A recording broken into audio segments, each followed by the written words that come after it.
Baik, bismillahirrahmanirrahim. Assalamualaikum warahmatullahi wabarakatuh. Perkenalkan, nama saya Aziza Nurrohma. Dulunya alumni S1 dari Pendidikan Biologi tahun 2017. Lalu kebetulan sekarang juga melanjutkan S2 di Pendidikan Biologi 2021. Nama saya Radina Nur. Saya alumni dari program studi biologi tahun angkatan 2017 dan kelulusan tahun 2021.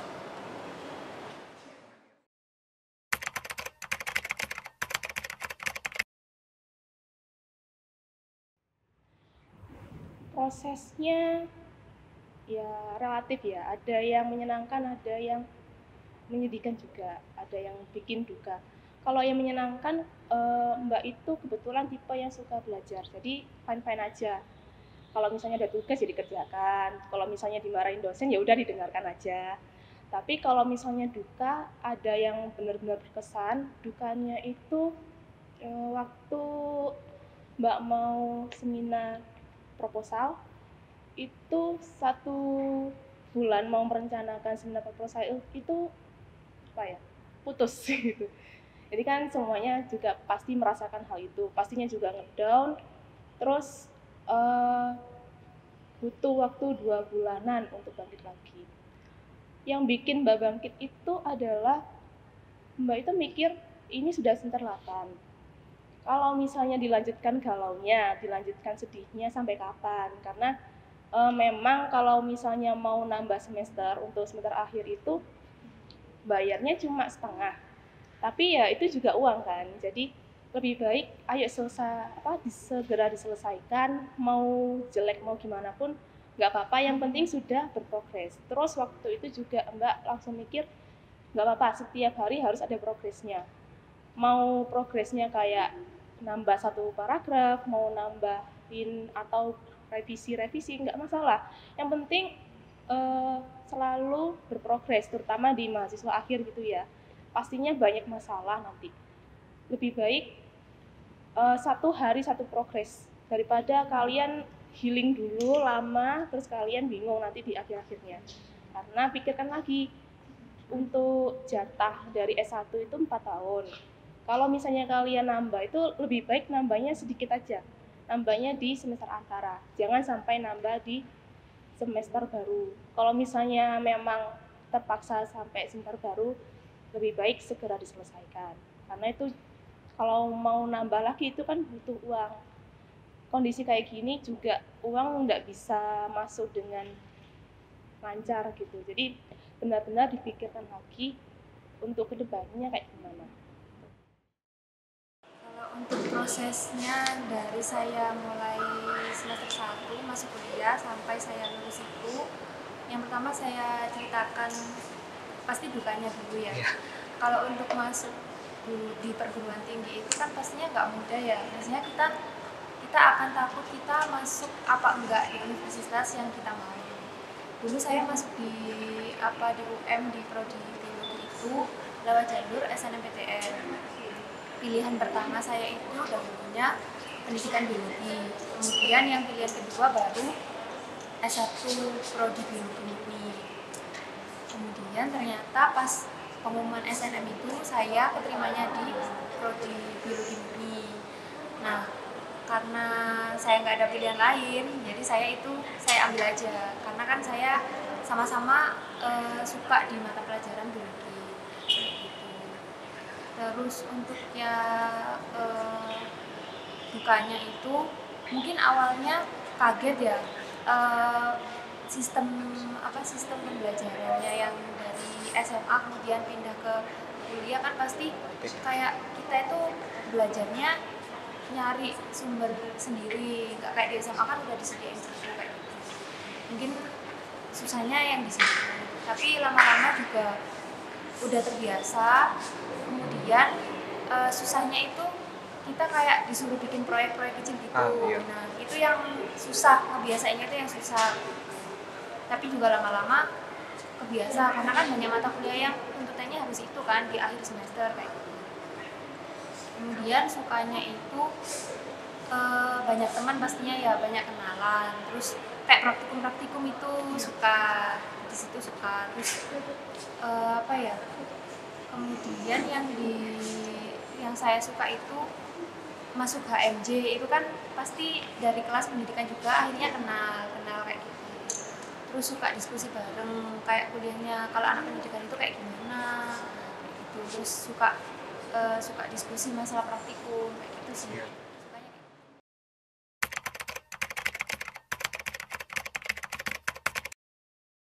Kalau aku pribadi memang kembali ke tujuan.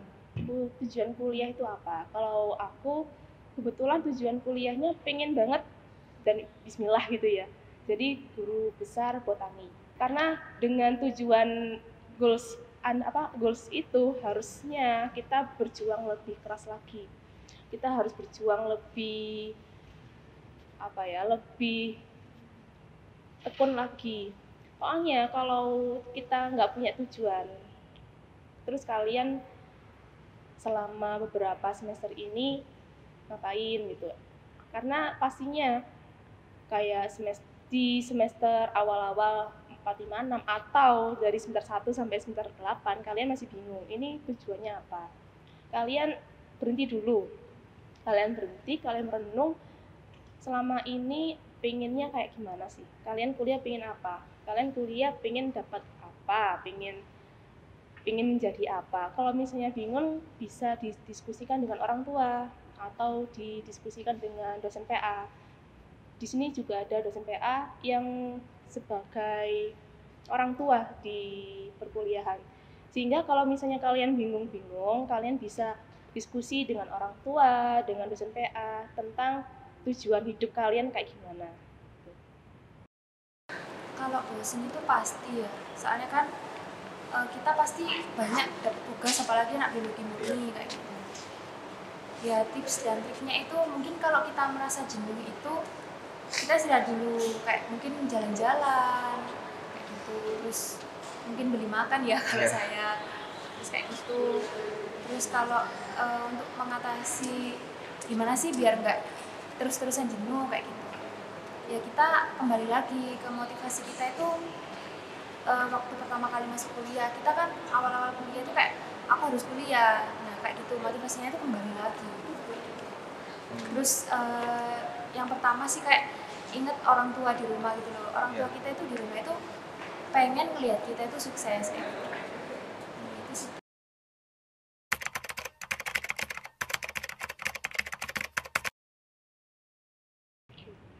Kebetulan waktu mau daftar S2 itu ada beberapa, bukan hambatan ya, kayak ada naik turunnya.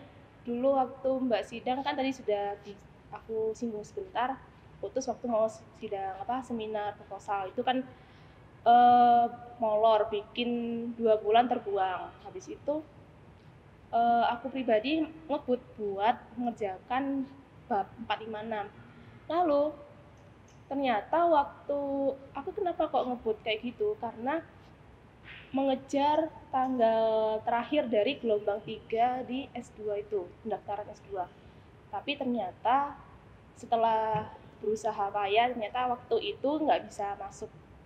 Terus bingung, karena emang kayak fokus banget gitu mau lanjut ke S2. Bingung ini enaknya mau gimana, karena udah nggak bisa daftar lagi kan. Terus sama orang tua disuruh ya udah kamu ngajar dulu. Habis itu selang beberapa minggu kemudian tiba-tiba ada pendaftaran gelombang 4, gelombang tambahan. Sehingga untungnya juga waktu itu belum apply ke sekolah-sekolah, jadi masih kayak bantu-bantu. Jadi belum masukin dokumennya gitu ya maksudnya. Terus waktu gelombang 4 dibuka, Mbak langsung daftar situ, kirim-kirim berkas dan sebagainya. Terus kalau misalnya untuk mengatasinya, kebetulan kan ceritanya kayak tadi itu ya. Terus kembali lagi kita harus diskusi sama orang tua. Karena ya orang tua itu kan sudah jauh kehidupan yang lebih lama gitu. Kita masih baru beberapa tahun 20, baru 21. Jadi kita bingung, kita harus diskusi sama orang tua, kita harus berdiskusi dengan mungkin teman-teman kalian yang dekat atau gimana, atau yang kalian tuakan atau dosen-dosen, enaknya gimana Bu. Tapi semua masukan itu kalian tampung dulu, kalian pilih mana yang sekiranya cocok, karena kita tidak bisa semuanya, kita tidak bisa menerima semua saran dan kita melakukan itu semua, nggak bisa. Kita ambil, kita tampung semua saran itu, terus kita ambil mana yang cocok untuk kita di saat itu. Jadi kembali lagi, untuk solusinya semua adalah komunikasi dengan yang pertama pastinya orang tua, yang kedua dosen PA atau dosen yang memang dekat dengan kalian, bisa jadi apa ya, kayak inspirasi atau insight baru kayak gitu.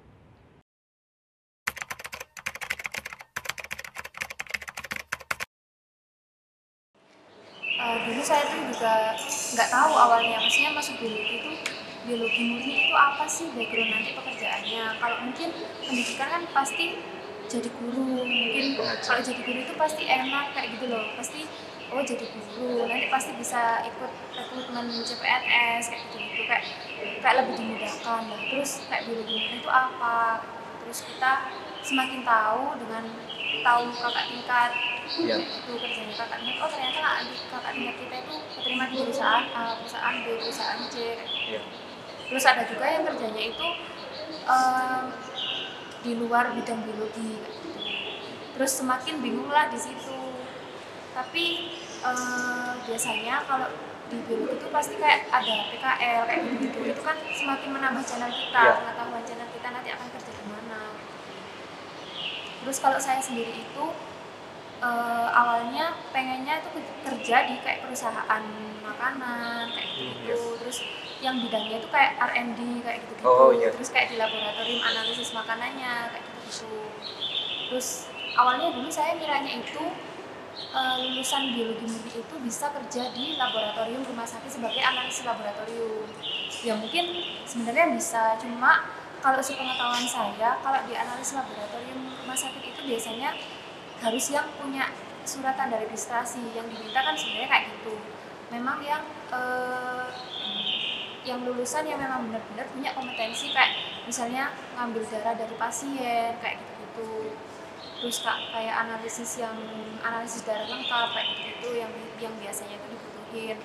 Terus akhirnya saya tuh kayak mikirnya kayaknya kemungkinannya kecil kalau yang masuk di rumah sakit kayak gitu.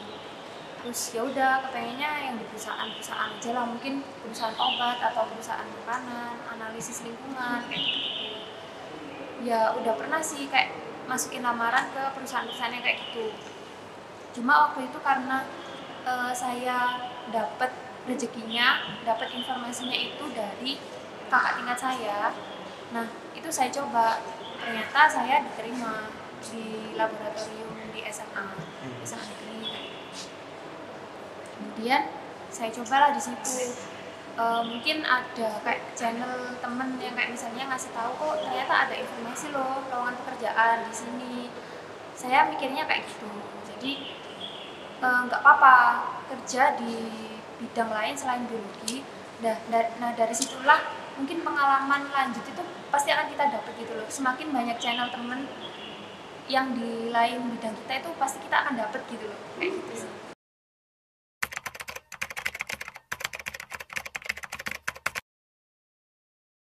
Kalau selama ini kebetulan Mbak juga asisten gitu ya, jadi tahu suka dukanya anak-anak kayak gimana. Terus juga Mbak sering nongkrong di Kanopi Putih, jadi dengar sambatan-sambatan mereka. Nggak apa-apa, kalian itu namanya juga mahasiswa, namanya juga manusia gitu ya. Kita nggak bisa menuntut diri kita untuk perfect. 100% perfect itu nggak bisa. Meskipun kamu perfeksionis, nggak bisa. Pasti ada beberapa celah yang ya sudah kamu harus terima. Jadi pesan dan kesanku mungkin itu apa namanya, kamu sambat nggak apa-apa, tapi kamu harus dibarengi sama kerja. Kalau kamu cuma ngomong aja nggak kamu kerjakan, sama aja kamu malah dimarahi sama dosennya. Jadi meskipun kamu secapek apapun, sesulit apapun, kamu harus mengerjakan tugas itu, harus mengerjakan yang diminta sama mata kuliah itu. Nanti perkara hasil yaitu itu adalah hasil yang kamu peroleh selama 1 semester ini. Kayak gitu. Habis itu kalau misalnya terutama gini ya, ada mungkin kita kelompokan, terus ternyata satu kelompoknya nggak aktif, bilang aja ke dosennya atau ke asistennya, karena asisten sama dosen itu nggak bisa melihat perkuliahan itu atau diskusi itu secara langsung. Kalian sebagai temannya dia itu bisa kasih laporan ke asisten atau dosen, sehingga laporan itu biar bisa jadi pertimbangan.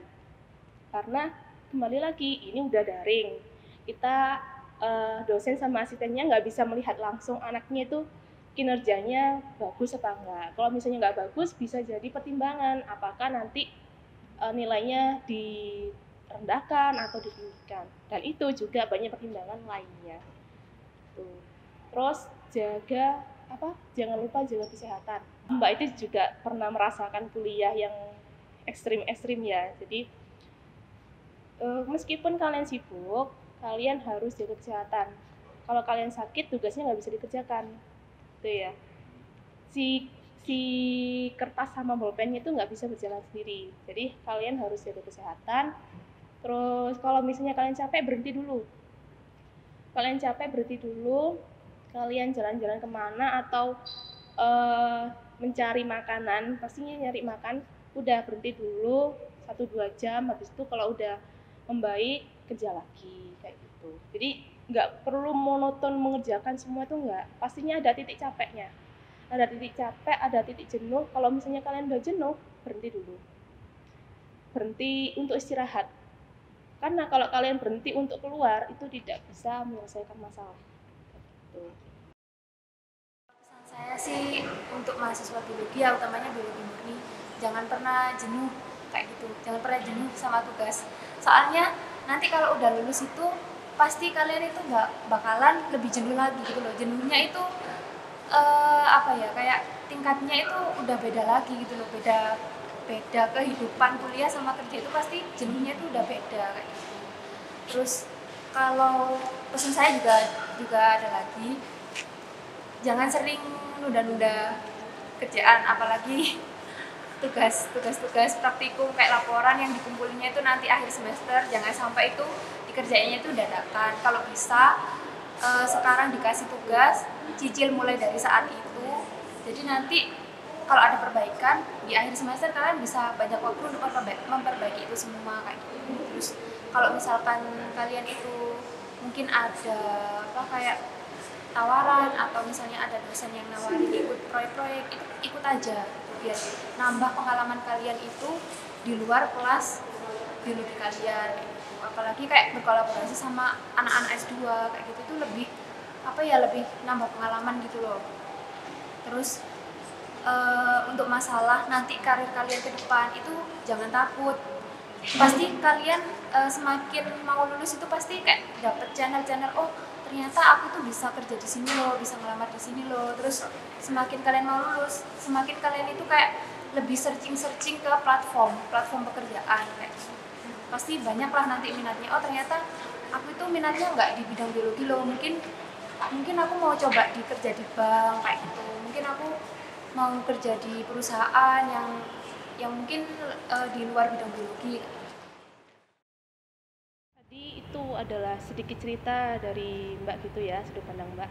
Jadi kalau misalnya kalian mau diskusi, silahkan. Terus apa ya, kalian harus sadar ini sudah kuliah, jadi boleh santai, nggak apa-apa. Tapi kalian harus apa ya, kuliah dengan baik. Eman-eman deh, kalian sudah jauh-jauh ke sini, orang tua udah bayar UKT kayak gitu. Udah, sekian dari Mbak. Kalau misalnya mau tanya-tanya silahkan Mbak, kemungkinan besar ada di kanopi putih gitu ya. Terus jangan lupa jaga kesehatan, jangan lupa kalian masih mahasiswa, kalian masih ada sesuatu yang harus diselesaikan. Oke, sampai jumpa. Ya, terima kasih buat HMJ 2022 yang udah undang saya. Sukses selalu ya.